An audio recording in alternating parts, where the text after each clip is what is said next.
lighthouses right outside the Munising area, or right inside the Munising area. Some of those are only accessible by water, and some of those are accessible by foot.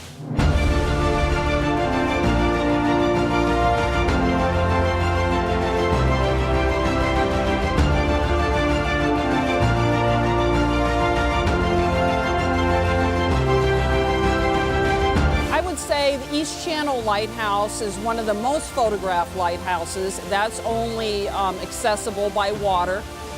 Also, Osabo Light Station, which is up in the Pictured Rocks National Lake Shore. You can hike back to that. It takes about 1.5 miles to get back there, and so that's accessible in the summer. I would say the Munising Range Light tends to be photographed a lot, and that's right downtown Munising.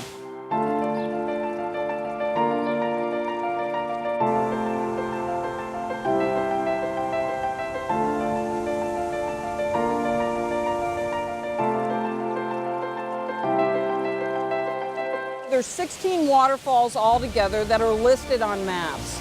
Some of those are a short distance and walking 5 minutes, and it can go all the way up to a 4-hour hike if somebody wanted to hike that far.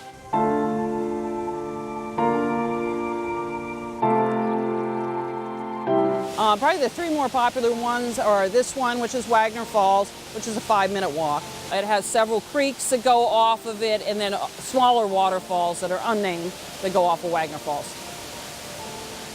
Munising Falls is within Pictured Rocks National Lake Shore. They've got a nice little visitor center there too that people like to visit, and there are restrooms there. It's taller than this waterfall, and again, it's like a 5-minute walk, paved walkway to go back there. Miners Falls is the tallest of the waterfalls, of those 16 waterfalls that I had mentioned before in the county. It does have different staircases, so if people have an issue with stairs, but you can still see it very well.